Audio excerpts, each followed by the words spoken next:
মা রান্না করছিল, ঠিক সেই সময় আমি মায়ের কাছে গিয়ে বললাম, মা আমার টাকা লাগবে। মা তখন বলল, বিছানার নিচে 50 টাকা রাখা আছে, ওইখান থেকে নিয়ে যা। আমি তখন হাসতে হাসতে বললাম, 50 টাকা দিয়ে আমি কি করব? মা তখন বলল, তাহলে নেওয়ার দরকার নেই, এখান থেকে যা, আমি কাজ করতেছি, আমাকে বিরক্ত করিস না। তখন আমি মাকে বললাম, মা আমি একটি মোবাইল ফোন কিনবো, আমার 12,000 টাকা লাগবে। মা তখন অবাক দৃষ্টিতে আমার দিকে তাকিয়ে রইল আর বলল, তুই এই কিছুদিন আগে মোবাইল কিনলি, আবার কেন তোর মোবাইল কিনতে হবে? তখন আমি মাকে বললাম, নতুন একটা মোবাইলের মডেল বের হয়েছে, ওইটা আমার খুব পছন্দ, ওইটা আমার কিনতে হবে, না কিনে দিলে আমি কিন্তু খাওয়া দাওয়া সবকিছু বন্ধ করে দিব। মা তখন বলল, এখন সংসারের অবস্থা ভালো না, এখন একটু বোঝার চেষ্টা কর। আমি তখন বললাম, আমার কিচ্ছু বোঝার দরকার নেই, আজকের দিনের মধ্যে বাবাকে বলে আমাকে 12,000 টাকা নিয়ে দেবে, আমি কালকেই ফোন কিনবো আর পুরাতন ফোনটা বাবাকে দিয়ে দেব। এই বলে আমি বাড়ি থেকে চলে গেলাম। সন্ধ্যায় বাড়ি এসে যখন ঘরে বসে বসে মোবাইল টিপছিলাম, তখন খেয়াল করলাম মা যেন বাবাকে কি বলতেছিল। আমি মনে মনে ভাবলাম হয়তো আমার কথাটাই বলবে, তাই আমি দেওয়ালে কান লাগিয়ে কথাগুলো শুনতেছিলাম। মা তখন বাবাকে বলতেছে, একটা কথা বলবো, রাগ করবে না। বাবা কথাটা বলার জন্য অনুমতি দিলেন।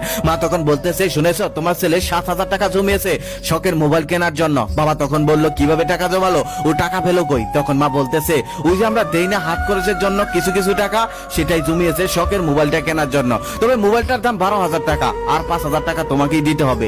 ওকে 5,000 টাকা দিয়ে দাও, শখের মোবাইলটা কিনে ফেলুক। কথাটা শুনে আমি অবাক হয়ে গেলাম। আমি আবার টাকা জমালাম কবে? আমি তো জীবনে কখনো 1 টাকাও জমিয়ে দেখিনি। তখন বাবা বলতেছে, আমার কাছে তো কোনো টাকা নেই, শুধু 5,000 টাকা আছে, যেই টাকাটা তোমার নাক ফুলের জন্য রেখেছিলাম। মা তখন বলতেছে, আমার নাক ফুল লাগবে না, আমার ছেলের ইচ্ছে পূরণ হলেই আমার ইচ্ছে পূরণ হয়ে যাবে। বাবা তখন বলতেছে, এই না নাক ফুলের জন্য কত বায়না ধরেছিলে, আর আজকে আবার নাক ফুল লাগবে না, ছেলের জন্য সবকিছু ছাড় দিয়ে দাও, তাই না? মা তখন বলতেছে, ছেলের জন্য ছাড় দিব না, কার জন্য ছাড় দিব?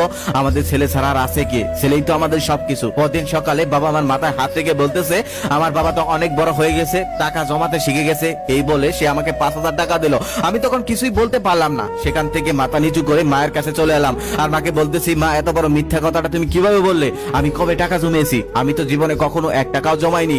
এখন আমি আমার শখের মোবাইল কিনবো কি করে? মা তখন বলতেছে, তোর 7,000 টাকা আমি দেবো, আমি জমিয়েছি 7,000 টাকা তোর বাবা সাইকেল কেনার জন্য। আগেই বলে নেই, আমার বাবা একটা প্রাইমারি স্কুলে চাকরি করে, বাড়ি থেকে স্কুলের দূরত্ব অনেক, প্রতিদিন হেঁটে যেতে হয়, তাই মা চিন্তা করেছিল বাবাকে একটা সাইকেল কিনে দিবে, তাই টাকা জমিয়েছিল। আর সেই টাকা আমার হাতে তুলে দিল আমার মোবাইল ফোন কেনার জন্য।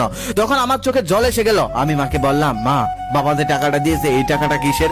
তখন মা বলতেছে, তোর বাবার কাছেই ছিল। তখন আমি বললাম, আমি সবকিছু শুনেছি, এটা বাবার কাছে ছিল না, এটা বাবা তোমার জন্য নাক ফুল কিনতে চেয়েছিল, আর তুমি জমিয়েছিলে বাবাকে একটা সাইকেল কিনে দেওয়ার জন্য। আর সেই টাকা দিয়ে আমি কি করে মোবাইল কিনবো? এখানে দুজনের স্বপ্ন আছে, এখন আমি ছোট নেই, অনেক কিছু বুঝি, আমি দুজনের স্বপ্ন নষ্ট করে আমার মোবাইল ফোন কিনতে পারবো না। এই বলে আমি টাকাটা ফিরিয়ে দিতে লাগলাম। মা তখন আমার টাকাটা ফিরিয়ে নিল না, আর বলল, টাকা ফিরিয়ে দিতে হবে না, আর তোকে এত বুঝতেও হবে না, যা তোর শখের মোবাইলটা কিনে নিয়ে আয়। বাবা মায়ের কাছে তার সন্তানের শখের থেকে বড় কোনো শখ আর দুনিয়াতে কিছু নেই। তোর খুশিতেই আমাদের খুশি। জানি না বাবা মা এমন কেন হয়, জানি না বাবা মা কেন এতটা ভালোবাসে, তবে আমরা হতভাগা সন্তানরা এটা বুঝতে পারি না। অনেকেই বুঝতে পারি, তবে অনেক সময় পর তখন কিছু করার থাকে না। মহান আল্লাহ তাআলা যেন পৃথিবীর সকল বাবা মাকে ভালো রাখেন, সুস্থ রাখেন, অনেকদিন বাঁচিয়ে রাখেন, আর যারা পৃথিবী থেকে চলে গেছে তাদেরকে যেন জান্নাতুল ফেরদাউস দান করেন। আর একটা কথা সবসময় মনে রাখবেন, বাবা মা যদি আপনার কোনো স্বপ্ন পূরণ না করতে পারে, কষ্ট পাবেন না।